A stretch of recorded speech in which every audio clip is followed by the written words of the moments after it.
Ladies and gentlemen, welcome to the next NSL Live Talk. I was just stumbling in, literally, into an 8-way training camp of the new XP8 lineup.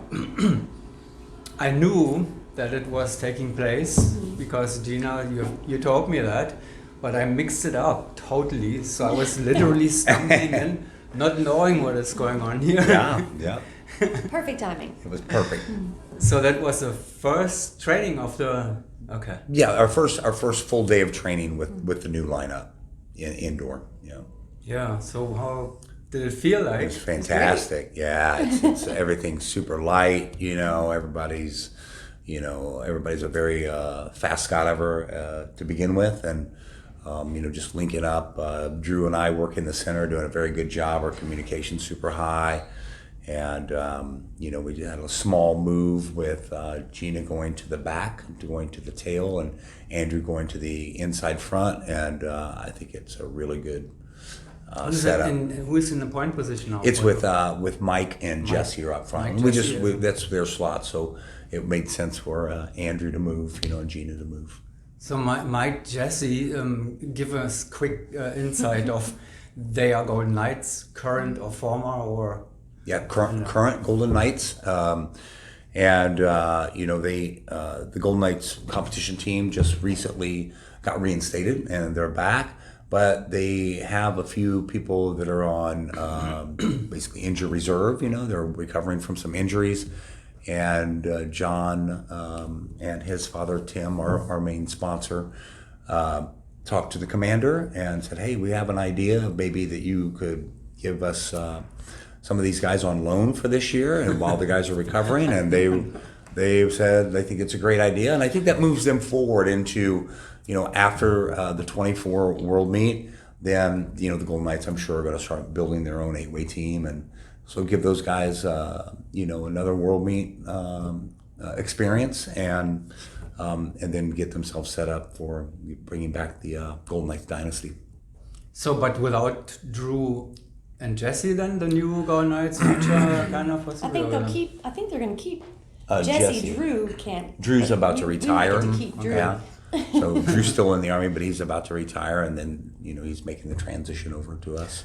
So two new former world champions in the lineup, with Mike obviously well prepared for that.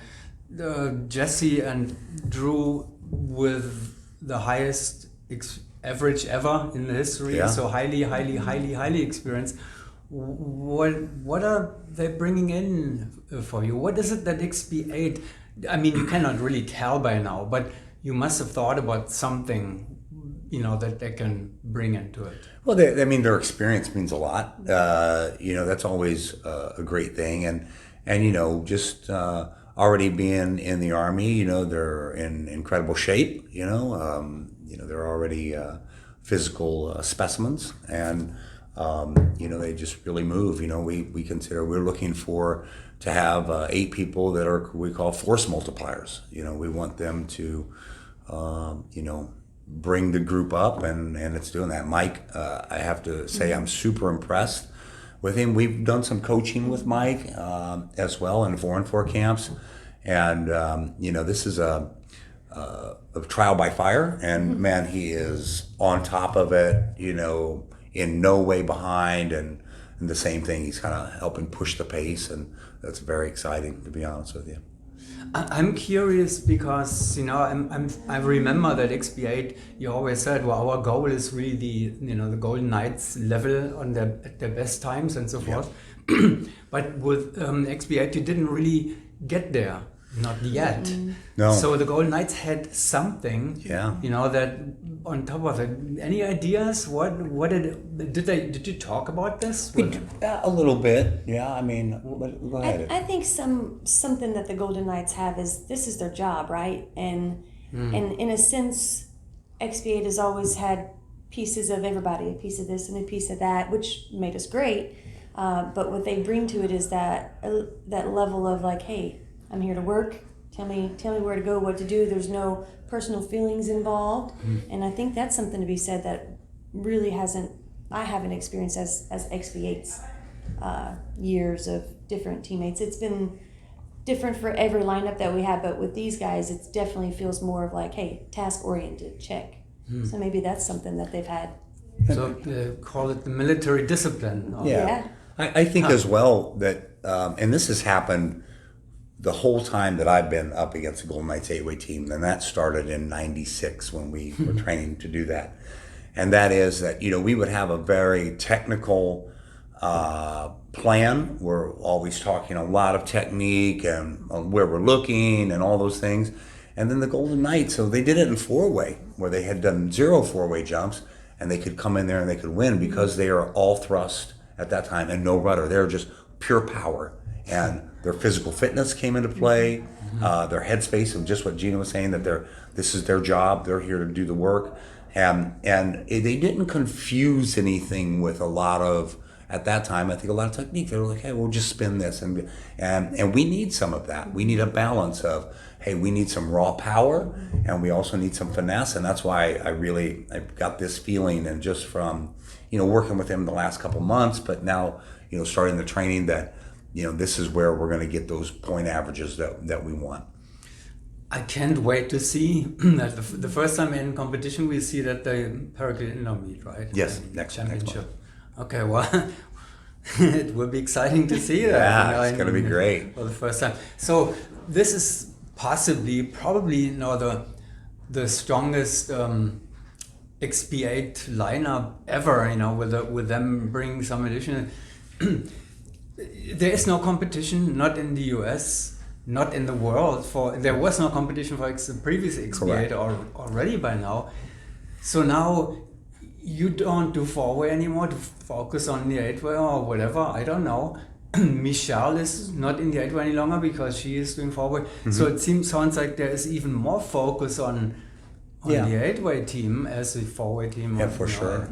I don't know. And there's some word out there that, of course, Qatar is still training hard, and those guys are, they're ramping up. We saw that, we've seen them, but this lineup at the World Meet, they had some very good rounds. You can see that there's times in there where they look very dangerous, to a team like us. And of course, they were, a silver medalist this year, and they're staying together, and they'll be at the indoor meet as well, And then there's some word out there of a high-level French 8-way team building.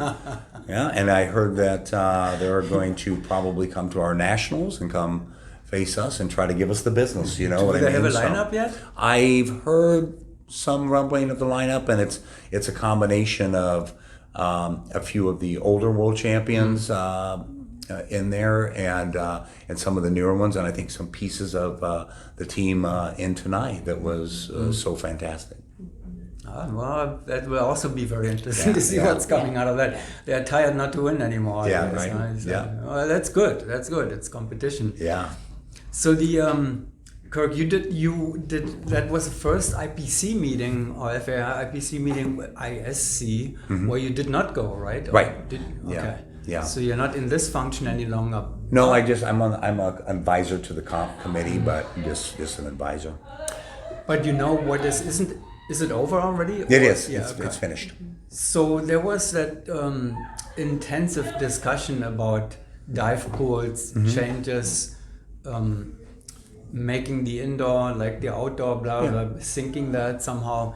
What came out of that? So what happened was they had a proposal for 5 block changes and a random change In 8-way.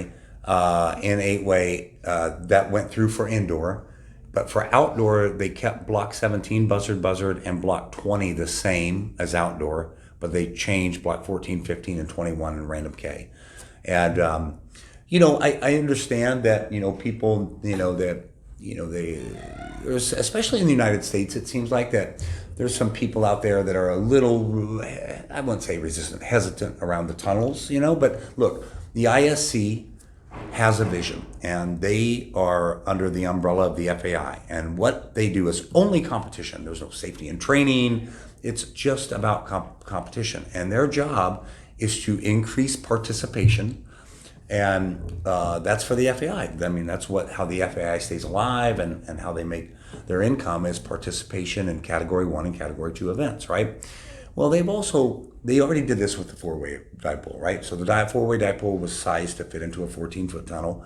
And, whether you agree with that or not, they are there to increase participation at World Championships and World Cups, any first or second category event. Well, they're doing that because if you look at junior four-way, the team that's the HF Cubs, I think that were, their average is creeping up on the open team, and now, some of those early version of that team is out skydiving now. They're actually creating participation, and that's ultimately what they need to do. It's not like it's changing much from what we do. We fit everything in the wind tunnel anyway, and that's what skydivers do. They try to be as efficient as possible. So you can try to make it as long as you want on paper, but what are we going to do? We're going to make it round, right? So the whole argument against it, there's no way possible that you're going to get it. You can't design on paper a block that I can't fit into a 17-foot tunnel. Just like you couldn't design a four-way block that you couldn't fit into a 14-footer. So I think that I went and I I didn't carry the weight, but I do respect the work of the FS committee. They work very hard and they're trying to do the best that they can do, and I think they've done a great job, and they're increasing participation, which is ultimately what the FAI wants out of the ISC. Well, thanks for the feedback. What, do you have the same take on all that, Jeana? Yeah, I liked it because it mixed things up, and that was kind of the thing for me. As long as I've been doing 8-way, nothing's changed. And so when this proposal came out, I was like, yeah, let's have something fresh in there. So that was really the only reason I really wanted it. It doesn't matter to me if it, like he said, if it fits in the tunnel. We're doing 14 and 20 in the tunnel before anything changed anyway for outdoor. And it made our outdoor 20 block even better because we were practicing it here. So like he said, it wouldn't have mattered if we changed or not changed, or if they tried to make something super long. We're still going to practice it here. But my idea was having a different set of blocks, or even one different set of block would have been good for us. And the new blocks, they create. We're finding out they create some havoc in the engineering, right? Because they're changing radials. That's what the indoor 17, it builds a buzzer this way and then it changes it this way, which doesn't seem like that big of a deal, but when you engineer around it, it's a big deal. There's some big you end movement up on the other to side it. of the formation. You know what I mean? You gotta get here. Yeah, it's a good idea, and I think that it's like Jeana said, it's fun. It's fun to have change. It's good, and then we can see how people strategize around that. Yeah.